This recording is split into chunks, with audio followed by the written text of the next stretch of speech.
সরকারের জানি না এখানে কোনো অবহেলা আছে কিনা, কেননা যদি সরকারের অবহেলা নাই থাকে এই সরকারই আমাদেরকে নিয়োগ দিচ্ছে, তাহলে এই সরকারই কেন যোগদান দিতে এত গরিমসি করবে? তাহলে কি আমি ধরে নিব এটা সরকারের গরিমসি আছে, সরকারের অবহেলা আছে? এটা তো এমন না যে গত সরকারের আমলের রেজাল্ট, তাই না?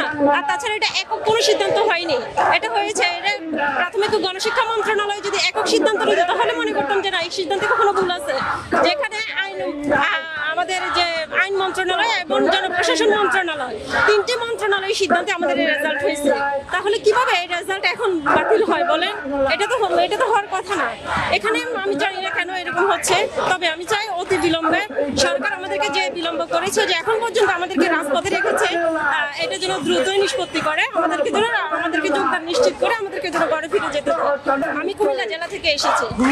কুমিল্লা আমি পড়াশোনা করতাম শহরে, দেখা যায় গ্রামে গেছি 2 দিন পর পরই জিজ্ঞেস করে তোমাদের যোগদান হচ্ছে কিনা, কত তারিখে তোমাদের জয়েনিং, এই যে আত্মীয় স্বজনরা ফোন দিয়ে বলে কত তারিখে তোমাদের জয়েনিং, এটা তো একটা হ্যারাসমেন্ট। এরপর ইভেন এমনও কথা শুনতে হয়েছে যে তোমরা কি আদৌ চূড়ান্ত সুপারিশ প্রাপ্ত হয়েছিলে।